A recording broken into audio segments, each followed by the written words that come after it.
HighBridge, a division of Recorded Books, presents The Twilight Zone, a novel, by Nona Fernandez, translated by Natasha Wimmer, read by Raquel Beattie. I imagine and give voice to old trees, the cement under my feet, the stale air circling this place. I imagine and complete unfinished stories, reconstruct half-told tales. I imagine and bring to life the traces of gunfire. Entry Zone. I imagine him walking down a city street. A tall man, thin, black hair, bushy mustache. In his left hand is a folded magazine. He grips it tightly, seeming to draw strength from it as he walks. I imagine him in a hurry, smoking a cigarette, glancing nervously from side to side, making sure no one is following him. It's the month of August. Specifically, the morning of August 27th, 1984. I imagine him going into a building at Calle Huérfanos and Bandera, the editorial offices of Cauce magazine.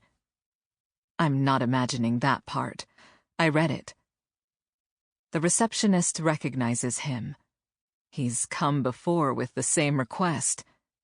He needs to talk to the reporter who wrote the article in the magazine he's carrying. I have a hard time imagining the woman at the reception desk. I can't form a clear picture of her. Not even her expression as she eyes the nervous man before her. But I'm sure she's wary of him and his urgency. I imagine she tries to put him off, tells him the person he wants isn't here and won't be in all day. There's no point waiting. He should leave and not come back. And I also imagine, because that's my role in this story, a female voice interrupting the scene. A voice I can imagine as I write, if I close my eyes. "It's me you want," the voice says. "How can I help you?" The man studies the woman speaking to him. Probably he knows all about her. He must have seen a picture of her at some point. Maybe he tailed her once or read her file. She's the person he wants. The one who wrote the article he read and brought with him. He's sure of it. Which is why he approaches her and extends his right hand, offering her his Armed Forces ID card. I imagine the reporter wasn't expecting anything like this. She looks at the card in bewilderment, and fear, I might add. Andrés Antonio Valenzuela Morales, Soldier First Class, ID number 39432, District of La Ligua. Accompanying this information is a photograph stamped with the registration number 66650. I'm not imagining that part either. I'm reading it right here, in a statement later written by the same reporter. "I want to tell you about some things I've done," says the man, looking her in the eye, and I imagine his voice shaking slightly as he speaks these words, which aren't imagined. "I want to tell you about making people disappear." The first time I saw him was on the cover of a magazine.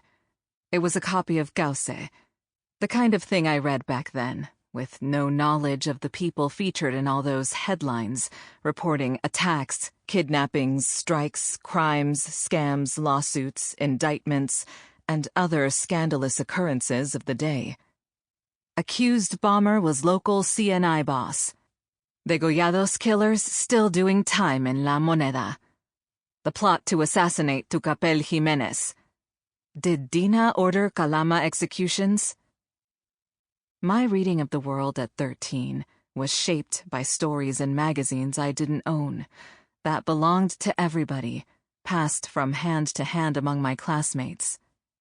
The pictures in each issue gradually arranged themselves into a confusing landscape that I never managed to map in its entirety, though each dark detail lingered in my dreams. I remember a scene I came up with in my head after reading some article. On the cover of the magazine was a drawing of a blindfolded man in a chair. An agent was interrogating him in the glare of a lamp. Inside the magazine was a catalog of torture methods.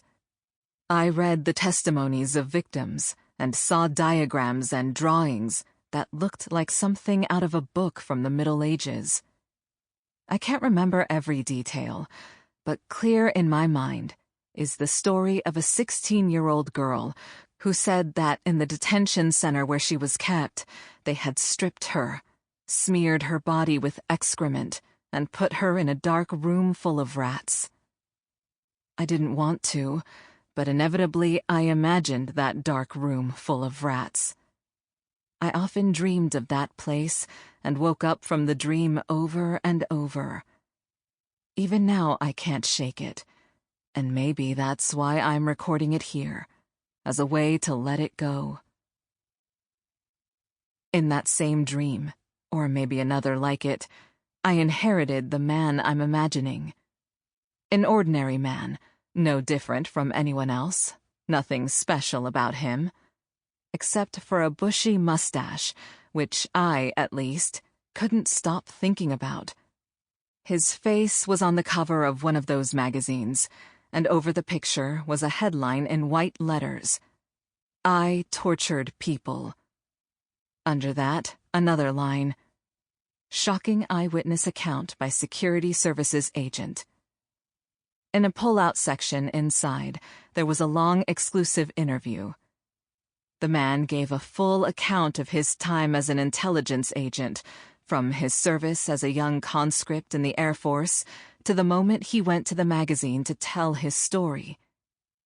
There were pages and pages of details about what he had done. The names of agents, prisoners' informers, detention center addresses, burial sites, descriptions of torture methods, accounts of many missions. Powder blue pages. I remember them well, transporting me for a moment into some parallel reality, infinite and dark as the room I dreamed of. A disturbing universe that we sensed lay hidden somewhere out there, beyond the bounds of school and home, where everything obeyed a logic governed by captivity and rats. A horror story told by the ordinary person at its center, who looked like our science teacher, or so it seemed to us, with the same bushy mustache. The man who tortured people didn't mention any rats in the interview, but he could have been the tamer of them all. I guess that's what I imagined.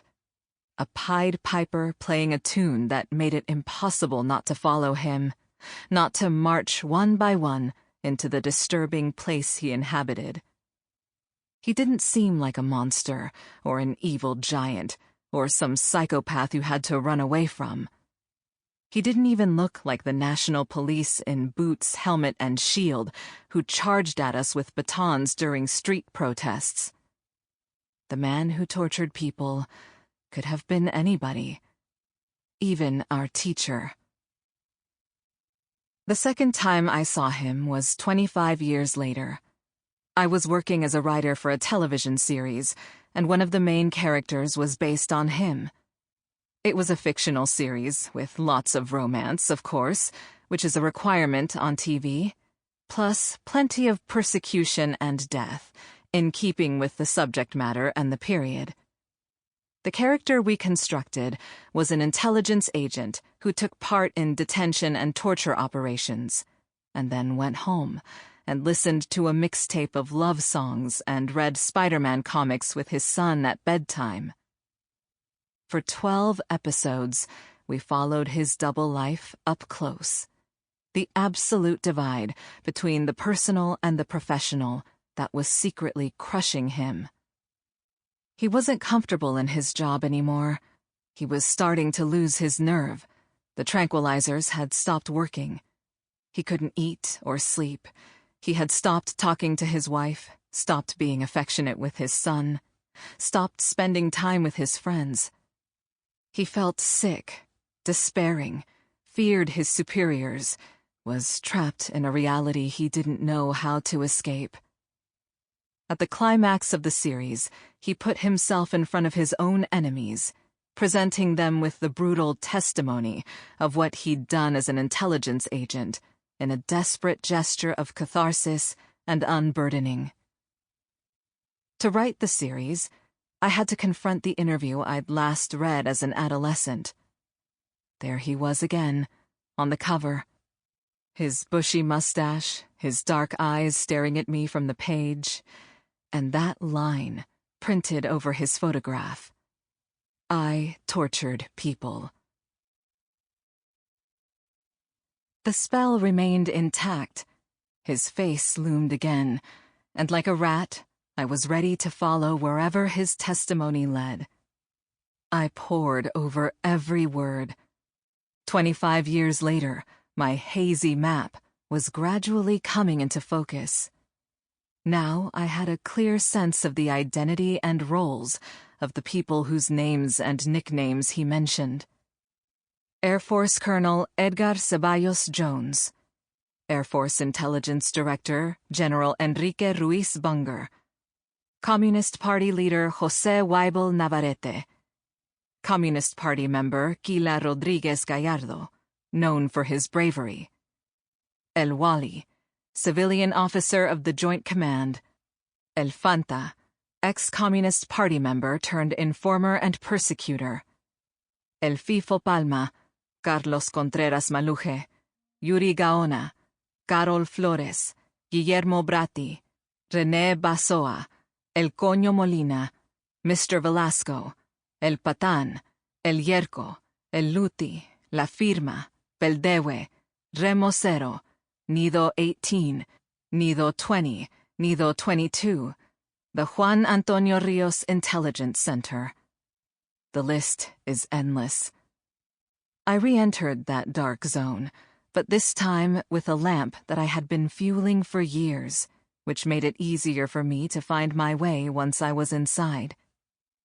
The lamp lit my path, and I became convinced that every bit of information delivered by the man who tortured people had been put out there not just to shock readers and open their eyes to the nightmare, but also to halt the machinery of evil. It was clear and concrete proof, a message from the other side of the looking glass, genuine and incontrovertible, demonstrating that the whole of that parallel and invisible universe was real, not some fantastic invention, as was often said.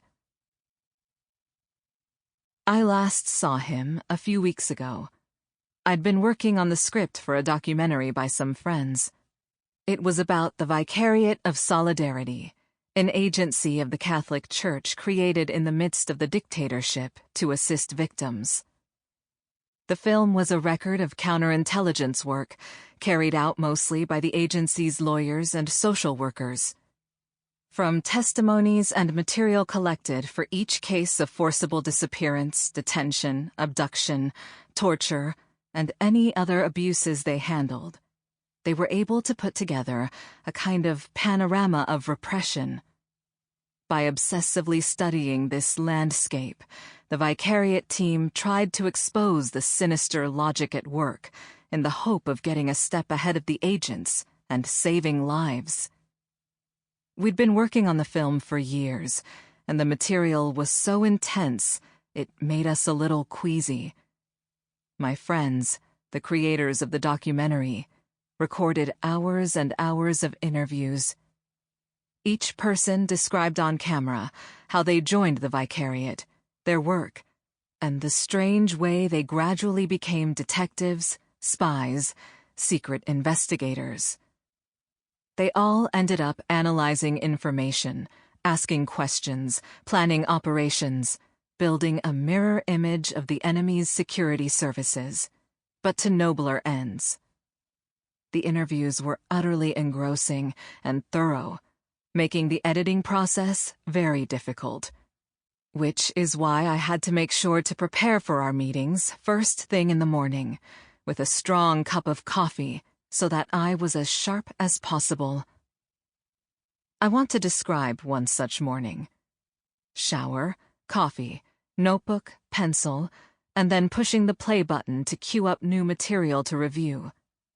As I watched, I took notes, paused images, tested cuts in my head, listened over and over to clips in order to decide whether they were necessary or not.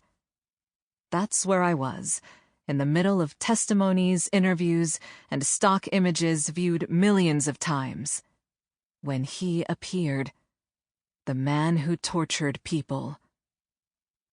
There he was, in front of me, no longer just a still image printed in a magazine. His face came to life on screen. The old spell was revived, and for the first time, he was in motion. His eyes blinked on camera. His eyebrows shifted a little. I could even see the slight rise and fall of his chest as he breathed. My friends explained to me that while he was briefly back in Chile, they had managed to secure an interview. He hadn't been back since he snuck out of the country after giving his testimony in the 80s. 30 years later, he had returned to appear in court and present further evidence, this time to a judge or multiple judges. It was his idea. He hadn't been summoned. Even the French Interior Ministry and the agents charged with his safety all these years had tried to dissuade him. What I saw on my screen that morning was the image of a man who had come home after a long time, hoping to bring a chapter to a close. In fact, he said as much in the only interview he gave to the press at the time. As I write now, I pull up the image on my screen again. It's him. There he is on the other side of the glass. The man who tortured people looks me in the face, as if it's really me he's talking to. He has the same bushy mustache, but it's no longer black. It's closer to gray, like his hair. 30 years have gone by since that photograph on the cover of Cauce magazine. 30 years, betrayed by the wrinkles furrowing his brow, his tinted glasses, the now gray hair. He's speaking in a voice I've not heard before. It's a calm voice, very different from what it must have been when he turned up to give testimony in '84. Soft and timid, even. Nothing like what I had imagined. It's as if he's answering my friend's questions despite himself, reluctantly, but with the conviction that it's his duty, as though he's following orders. I look at him and consider that the secret compulsion to be constantly obeying some superior. Now it's all just part of an old story, and he keeps repeating the phrase, "I remember," as his eyes reveal the workings of memory. Only a few moments from the interview capture my attention. Things I haven't read elsewhere, spoken calmly, released into the air for me to gather and write down. I remember the first marches. People came out with posters of disappeared family members. Sometimes I walked past them. I saw those women, those men. I looked at the photographs they were carrying, and I said to myself, they don't realize that I know where that person is. I know what happened to him. My face is reflected in the television screen, and my face merges with his. I see myself behind him, or maybe in front of him. I look like a ghost in the picture, a shadow lurking, a spy watching him, though he doesn't know it, which is partly what I am now, as I sit here observing him, I think. A spy watching him though he doesn't know it. He's so close I could whisper in his ear, pass on some message he would mistake for a thought of his own. because he doesn't see me, doesn't know I'm here, intent on speaking to him. Or writing to him, actually, which is the only thing I know how to do. It could be a couple of sentences on the screen that he'll read like a ghostly apparition before his eyes. A sign from beyond the grave, which is something he must be used to. A message in a glass bottle, tossed into the Black Sea, where all those who ever lived in that dark parallel zone are shipwrecked. It won't be easy, but I'll get his address and write him a letter in an attempt to make contact. The letter will be perfectly formal, using phrases like, "Dear Sir, I am writing to you.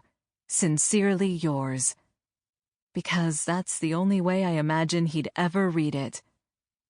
In it, I'll tell him I want to write about him, and I think it's only right to let him know. And maybe, if he's interested, make him part of a project I have in mind.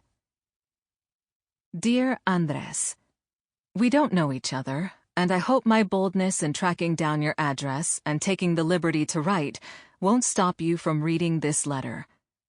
The reason I want to be in touch is that I have dreamed of writing a book about you. Why? Good question. And indeed, I've wondered as much myself without finding a satisfactory answer. I can't explain it exactly, because the source of my obsessions is never clear, and over time, that's what you've become for me, an obsession. Without realizing it, I've been following you since I was 13 years old, when I saw you on that Gauss magazine cover. I didn't understand everything that was happening around me when I was a girl. I still don't. And I suppose that, in my attempt to understand back then, I was captivated by your words, by the possibility of using them to decipher the enigma. Later, for work, and because I was interested, I came to know your story in greater detail, and I read everything about it that I could get my hands on, which still seems paltry and insufficient given the value of the information you provided. Now, writing to you, I'm trying again to clarify my motives so that I sound less vague, but the honest truth is that all I can come up with are more questions. Why should I write about you? Why should I resurrect a story that began more than 40 years ago? Why bring up curved knives, electric shock torture, and the rats again? Why bring up the disappearances? Why should I talk about a man who was part of it all, and at some point decided he couldn't be anymore? How do you decide when you've had enough? What kind of line do you cross? Is there such a line? Is the line the same for all of us? What would I have done if, like you, I had reported for military service at 18 and my superior had sent me to guard a group of political prisoners? Would I have done my job? Would I have run away? Would I have understood that this was the beginning of the end? What would my partner have done? What would my father have done? What would my son do in the same place? Does someone have to take that place? Whose images are these in my head? Whose screams? Did I read about them in the testimony you gave the reporter, or did I hear them myself somewhere? Are they part of a scene from your life or mine? Is there some fine line that separates collective dreams? Is there a place where you and I both dream of a dark room full of rats? Do these images creep into your mind too and keep you awake? Will we ever escape this dream? Will we ever emerge and give the world the bad news about what we were capable of doing? When I was a girl, I was told that if I misbehaved, the man with the sack would come for me. All disobedient children disappeared into that wicked old man's bottomless dark sack. But rather than frighten me, the story piqued my curiosity. I secretly wanted to meet the man, open his sack, climb into it, see the disappeared children, and get to the heart of the terrible mystery. I imagined it many times. I gave him a face, a suit, a pair of shoes. When I did, he became more disturbing, because normally the face I gave him belonged to someone I knew. My father, my uncle, the corner grocer, the mechanic next door, my science teacher. Any of them could be the old man with the sack. Even I could probably play the part if I looked in the mirror and drew on a mustache. Dear Andres, I'm the woman who wants to look into the sack. Dear Andres, I'm the woman who's ready to draw on a mustache to play you. If you've read this far, and my request doesn't seem absurd or inappropriate, I'd be grateful if you'd write to me at this address. I eagerly await your response. The alarm goes off at 6:30 every morning.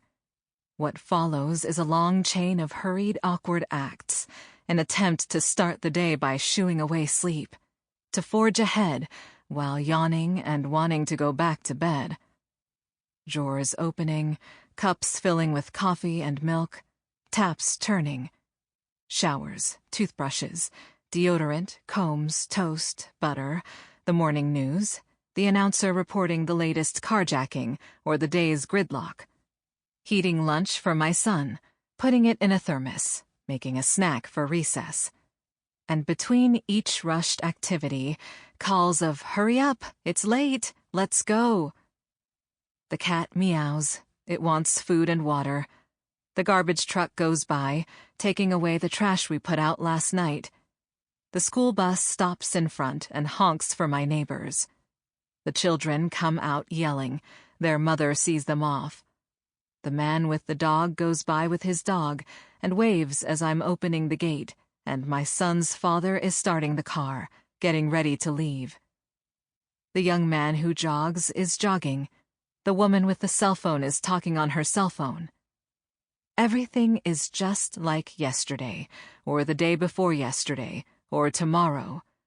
And in the spatio-temporal cycle that we move in daily, my son gives me a kiss to complete the ritual, gets in the car with his father, and the two leave at exactly 7:30 so as not to break the protective spell.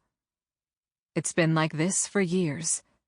We began the routine when my son was little. In those days, we didn't have a car, and each morning I said goodbye to him as he walked out the door to nursery school, holding his father's hand. I kissed him and hugged him tight, because secretly I was panicked that I might never see him again. Terrifying thoughts assailed me each time we parted. I imagined a bus barreling into him, a live wire dropping from electric poles onto his head, a mad dog coming out of a house and lunging for his neck, some pervert picking him up from nursery school, the man with the sack kidnapping him and never bringing him back. The possibilities were dramatic and infinite. My fearful new mother's brain fabricated horrors, and in that unhinged exercise, each time he came home was a gift. With time, the madness came to an end. I no longer dream up calamities, but during that morning departure ritual, I always focus on the image of my son and his father as they're leaving. It's a snapshot suspended in my mind until I see them again.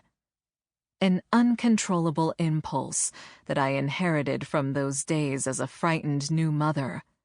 The distillation of an archaic fear that I suppose we all have and try to keep under control.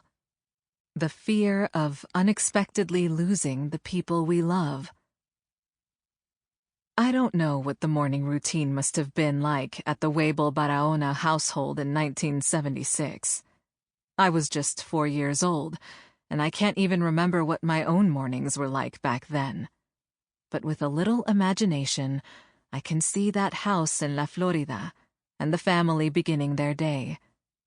I doubt their routine was much different from the one I follow daily with my family, or the one that all families with children in this country have been following daily for years.